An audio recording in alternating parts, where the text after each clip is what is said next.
Dot and Bubble was not truly engaging me. It was not feeling like a Doctor Who episode for a multitude of reasons that our review goes into. But I was sticking with it. You know how we fans are. After a pretty tame plot riddled with loopholes and questions, we found the Doctor dismissed because of his race. I mean, this is a 1,000-year-old alien whose own people have rebel outcasts called Shobogans, so he's very aware of exclusion. His travels across the cosmos have had multiple faces, and if you had to follow the timeless child logic, many different ethnicities. So, how come he was so disappointed and angered by the rejection of an elitist, narcissistic waste of space called Lindy? It doesn't compute. He will have seen and faced racism, xenophobia, and other bigotry many times over. This is apparently the same doctor who told off the Brigadier, castigated humans many times for their shortcomings and closed minds, and stood in court in front of esteemed Time Lords and the Inquisitor, telling them how corrupt they were. Now RTD has crafted an ending to Dot and Bubble that, while powerful, jarred with the episode, the story, its focus, and the character of the Doctor himself. It was not a recognisable reaction. I mean, yes, it was acting, but was it the Doctor? Did it make the Doctor look generous and decent to offer the TARDIS as a lifeboat to another world for these spoiled, all-white, elitist brats who show their superficial obsessions and bigotry so quickly and blatantly? Or did it accidentally make the Doctor look weak, vulnerable, and confused about his priorities? After travelling the galaxy for all this time, lecturing on Peladon, ranting at Galaxy 5, making critical points about human colonization and its effects, is he now seriously suggesting he helps this elitist mob of pastel-coloured prats to colonize a poor, innocent planet? The Doctor we know and love is now encouraging colonization. RTD, you have just got yourself in a mess with this conclusion to the episode. Do your messaging if you must, but make it integral to the plot. Make it consistent with the favourite character of ours. We certainly enjoyed a very frank debate on our Sunday show about the ending to that episode, one in which Shooty Gatwa himself proudly said he blew everyone away on set with his performance, and RTD said it was a test of the viewing fans about how colour aware we were in that episode. Shocking stuff. Please give us a like and gift us a sub if you can. Cheers.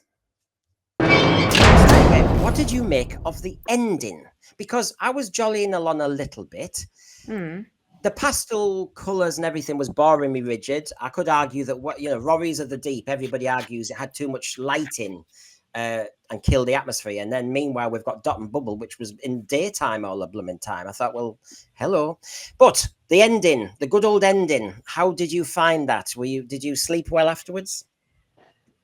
Well, I slept as well as I could, seeing as I've decided to annihilate myself. But well,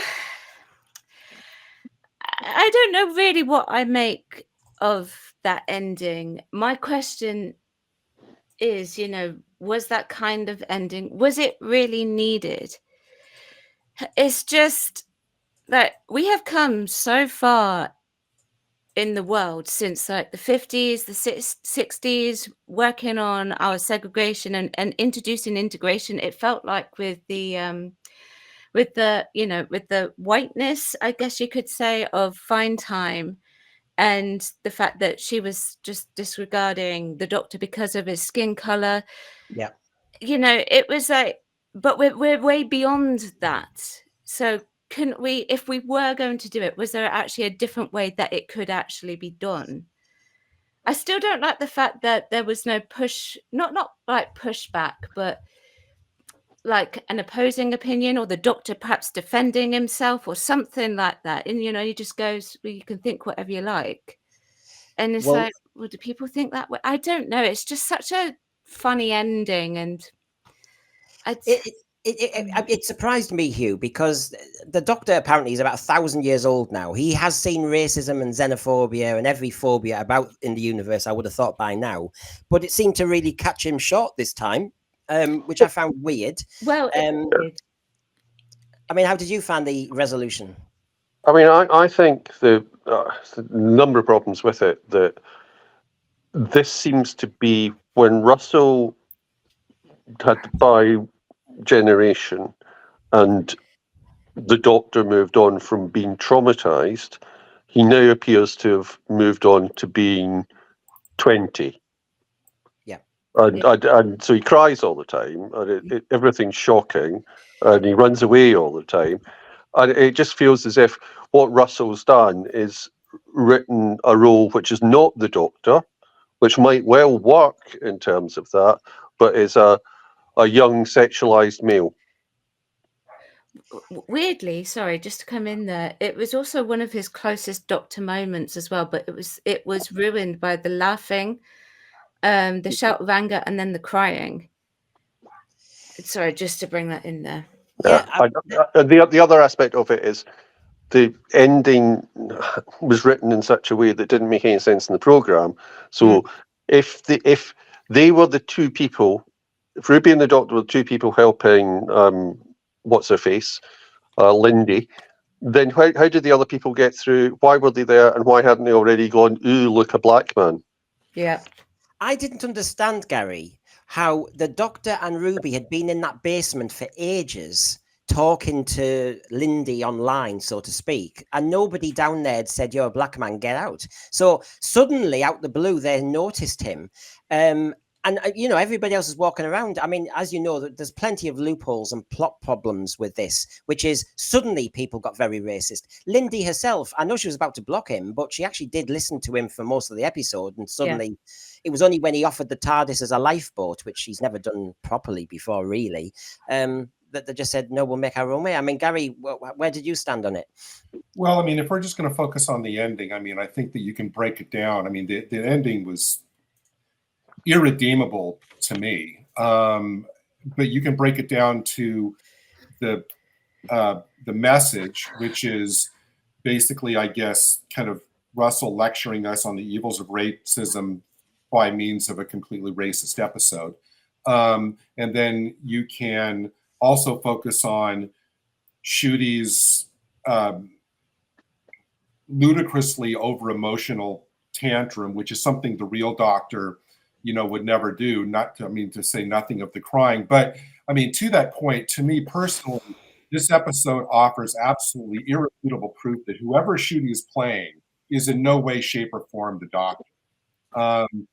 And then you have more plot holes, as Hugh just said, and that Rachael made reference to on her stream, which is the fact that the TARDIS is there.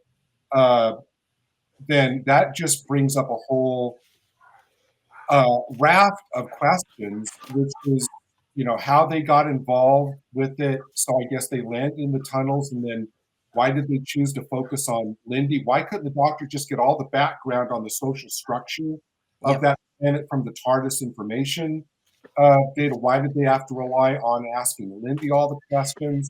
Not only how did the TARDIS get in there, but then how did the slugs get in? So just that last shot just offered up a whole host of new plot holes as well. So any way you look at it, at least for me, that ending just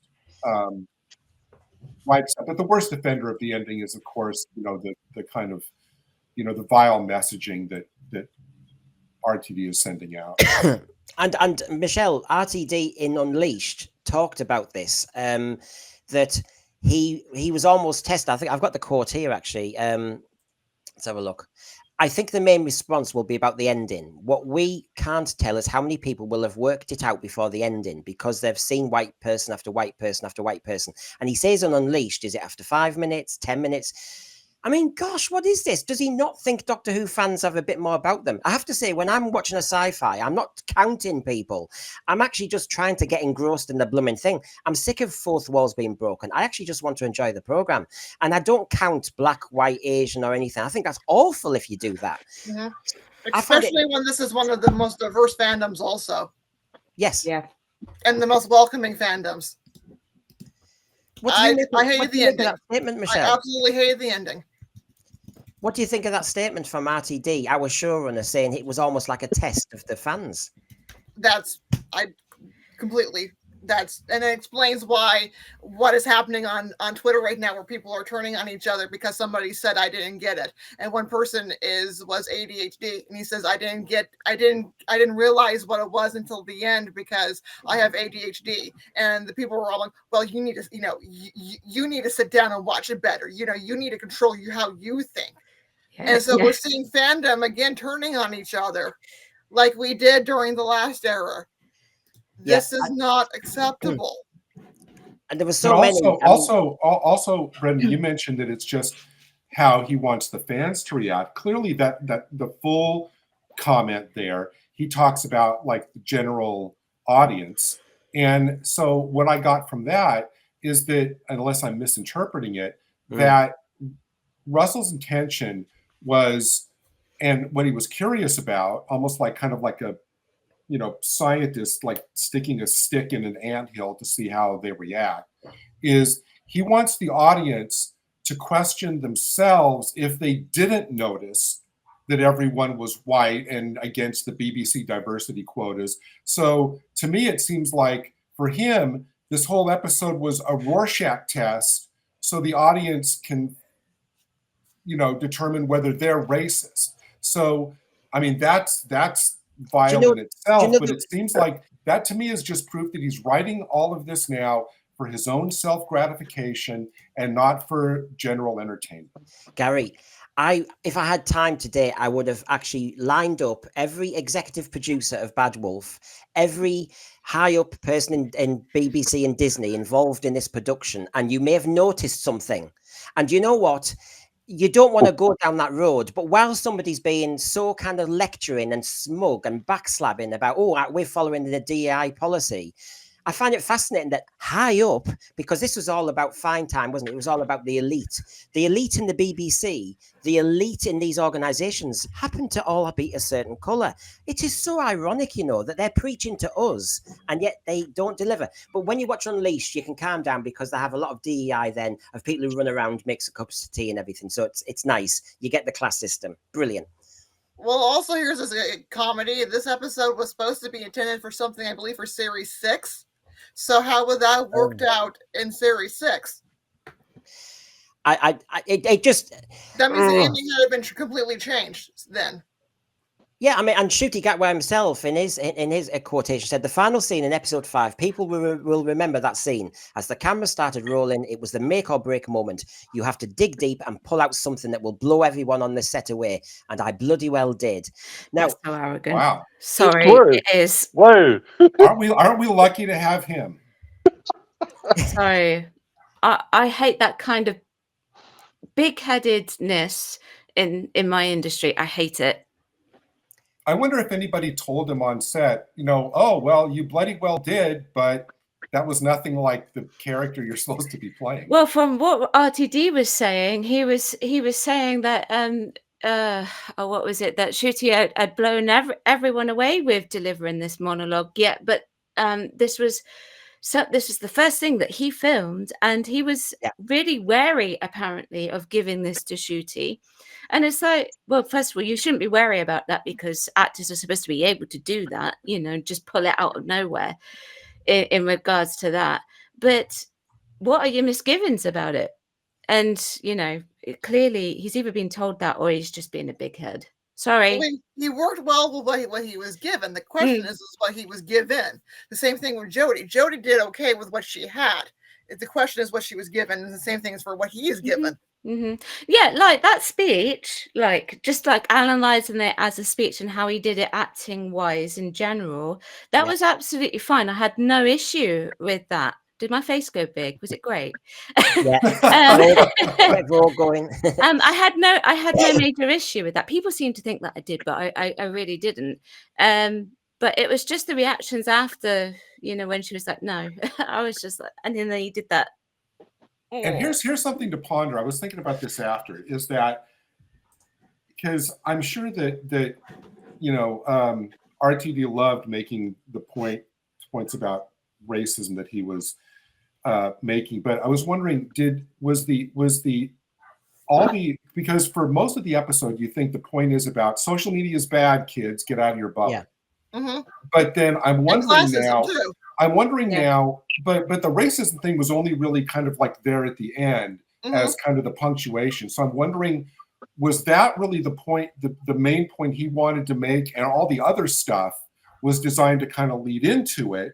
Or was the social media thing the primary thing, and then all the racism thing was just kind of like Russell's cherry on top, that he had a few extra minutes that he could tack on in at the end? So I think if you took, leaving aside the ending and leaving aside to how that worked, if you took that part of get out your bubble and avoid social media and think about what you're doing, that's what he proposed for season 6. And he's added on the end because of coming back and being angry. But this is what's fascinating, because one of the comments he makes, I've just got it on the slide here earlier, is, and he said to everybody that this was a, there you go. Oh, there you go. According to Russell Davies, Dot and Bubble was an idea he pitched to Stephen Moffat during the Moffat era, but they couldn't afford to make it. Now, that's the only reason he gives. We didn't go very far with the conversation because the idea was literally too expensive, but you wait 15 years and here we are. So, you know, he's been waiting to do this. He's got it out the bin. This is it, the Disney money. He gets it out the bin, this idea. And you know, we've got another debate coming in a minute about how far is this or not Doctor Who, and if you're a brand new viewer, would you stick with this material? You know, I haven't seen the ratings go up and down like a yo-yo. That doesn't sell it nicely to me, because that must be around 2011, 2012 when he had that idea. So it was around our London Olympics, when this country was in a good place, actually. It was quite a happy time here. And yes, we then had 2016, and then it all started kicking off with lots of things, because you had the referendum, then you had lockdown 4 years later, then you had the BLM marches, and basically the media have all tried to kind of, you know, absorb. But when he had that idea, what was the idea going to be then? What, they're just kind of online? And the other thing I was thinking of is, in Years and Years, he had a teenager in that, and she was obsessed with a phone, wasn't she? And she actually got an implant in her head.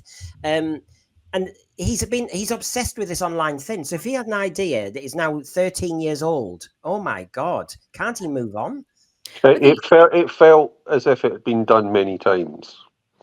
Yeah. I quite liked it, but it didn't feel new. I liked it as the critique of social media, because, okay, anybody remember a couple of years ago the Pokemon Go craze? Yes. Where it absolutely, as working in a tourist attraction, drove all of us bonkers, because because they would put museum places as collection spots. So the Mary Washington House, our sundial in the backyard, was a Pokemon Go location. So we had to worry about after hours trespassing, and people would walk the streets, and my boss would go down and go for a walk to go get a sandwich, and people would seriously walking into her because they were so much follow, gotta get it, gotta catch them all. Yeah. And then we're making jokes about, I remember, I wanted to take it, just throw it into the river. I went to an historic, we had a Jane Austen festival in Louisville, Kentucky, and they actually had a sign that said, no Pokemon Go. This is not a catch point. This is a private event. Unless you have tickets, go away. Because it was so annoying of people being people were getting reported to the cops because they thought that they were, being, stalking or up to no good. And because they were looking for their Pokemon critters. So this could have been like a really good critique of, pay attention to the world, know that there's a monster next to you to come and eat you. So that's where the ending just makes me so mad. That's what, the ending wasn't noticed. I mean, if this was a parody of, what you've just said, we didn't get it in the end, because the bigger point he wanted, for example, ageism was mentioned. She said she only wanted 17 to 27-year-olds because old people are stinky. So he throws in an ageist comment. That's all right. We can have ageism. That's funny. It's also very childish. To me, that was a comment more about what Gen Zers think about different. And it was meant to mock her and show how wrong she is, because here's a 1,000-year-old character saving her, because he's ancient. That could have been so good. That has so much for good social satire that I was really enjoying it until the ending. He's not 27 though, so he could have been blocked. I mean, he was in the end dismissed for his skin color, wasn't he? Of course he was, because they mentioned voodoo and everything in the dialogue. It was disgraceful. But he could have been blocked because he's over 27. So the whole point of this game is he's not 27, you're blocked. Because she said I don't understand how she didn't just notice that you're one of the oldies, one of the stinky oldies, clear off. Well, look, I mean, if we're focusing on the ending, which I think is good to focus on, that, I mean, it seemed to me that, RTD was being kind of like an equal opportunity hater. I mean, he was saying, white people are evil. He's saying Christians are evil or racist, and they all hate science, because when he was saying, I have a scientific way to get you out, they were calling it voodoo. But at the end of the day, my question is, what exactly? And again, I don't want to give RTD credit for being a good writer in this, because like I said, I think this episode was vile. But in your opinion, what exactly is RTD trying to say about racism here? That it exists? We know that. I mean, what point is exactly, and I'm asking this seriously, what point exactly is he trying to make about racism? It's stinky. Yeah, and it's disappointing. Sorry. I'll just mention this in there. I'm going to come through the thread in a minute, but I can see, is that X-Man 577, another Rosa Parks episode, but this time made by RTD. The Rosa episode, I've said it so many times on streams that was a missed opportunity by Chris Chibnall to actually do something properly about racism, make it a two-parter, and sad to say that the young lad could have been kind of disconnected from the team, and it could have been horrific and very, very frightening. If you're going to show us how racism is horrible, I'd have used that episode a lot better than it was. But this, as we're starting to say, just seemed to come from nowhere when there were other points to make. And this is the problem with RTD. Somebody said in an article today that the episode we got last night in Dot and Bubble was about 5 Black Mirror episodes all smashed together, when instead of focusing on one comment, he throws them all in and hopes to see which one sticks on the kitchen wall. I just think it's a scattergram effect. He's just throwing messages at us and missed the point. The other thing is, like I said, it's ironic that the team who are making this have a certain kind of ethnicity, to be quite honest, while he's so precious about it. But it's also very rich when he goes down this road that why are you making a black doctor look weak at the end? Make your black doctor look strong. Make him look powerful. Make him empowered. Don't make him look as though he's upset by it. Don't make him look as though he's losing by it. Don't make him look vulnerable or helpless. If we're going to defeat racism or make a big point about it, don't let it look as though it gets to you. And actually, in my opinion, in an episode that I would have considered to be more futuristic, why are we addressing this as something that is set in the future? Why can't it have been something that was actually set in the past? We had a perfectly good Beatles episode where we could have addressed it. We've got Regency, which is coming up, which can easily be addressed. And Regency, the wealth of the Regency era was built on the slave workers and the might of the British Empire down in the Sugar Islands of the Caribbean, which were some of the most horrific conditions of enslavement was to be on a sugar plantation. But while we come back to Rachael, the other thing was, at the end when he offered them the TARDIS as a lifeboat. Yeah. And he said, you can go to another planet and start again. Fascinating. If you watch Ark in Space, if you watch a lot of old Doctor Who, he's not, colony in space, all the rest of it. The colonists, that, humans are like an infection sometimes. Humans spoil things. Isn't it interesting that RTD, while he's right on with the race message, suddenly just says to these people who are all white, let's remember, and elite, he's going to take them, he's offering to take elite young people to another planet that's empty to colonize it. To further their infection, to further their tainted, despicable thinking. So RTD is for imperialism. Suddenly RTD is all for all the things he's against. Do you know what? The episode just falls apart on logic. Well, it's certainly got people talking. I mean, some of the tweets that I've seen have been talking about white supremacy. So it's been quite extreme, some of this. Well, if you're against it's not the world we now live in. You're a racist, so that's the other thing. So obviously, he completely has windows into all of our souls. Well, yeah. I mean, I said in one of my tweets, I got it here.